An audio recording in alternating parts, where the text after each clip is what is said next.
Hey fam, welcome back. Today I want to talk about the role of passive learning. And what is passive learning? Passive learning is listening to Goulion podcasts, divine intervention, watching Dr. High Yield, watching YouTube videos, and then in large part, I think if you're not doing the questions, Sketchy and Boards and Beyond, they have questions. They're typically first order questions. They're good for like if you're bored and you just want to blast through like 300-400 questions in a sitting or something because they're super easy.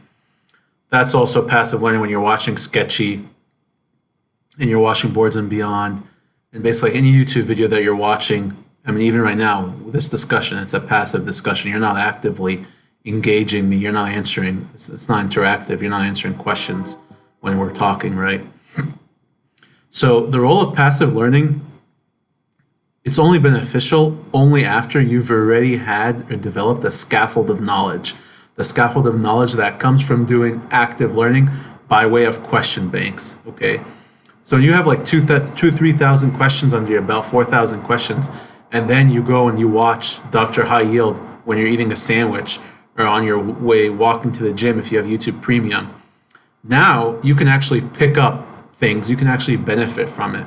So it's only useful to reinforce, to pad the scaffold that's already there, the skeleton of knowledge that's already there from questions.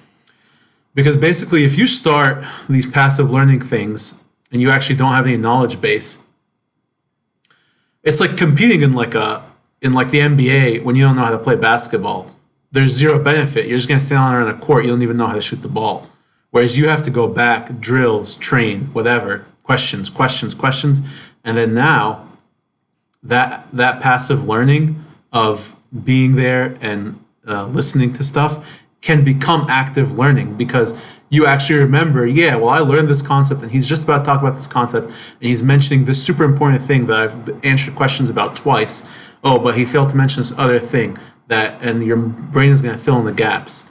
You're basically not even ready. You don't even have the tools, the relay, the transducer, the sensor, whatever you want to say, for you to even benefit from these passive learning tools until you have that scaffold of knowledge. So this is going to help you make connections, it's going to help you fill in the gaps, and yeah, like you need to have the muscle for it. So the role of passive learning is when there's an opportunity for it to be active learning, which is after doing a ton of questions. And the whole useful part of these passive learning tools is to make use of downtime, which is they're supplemental, they're non-essential. They might help you with one or two questions.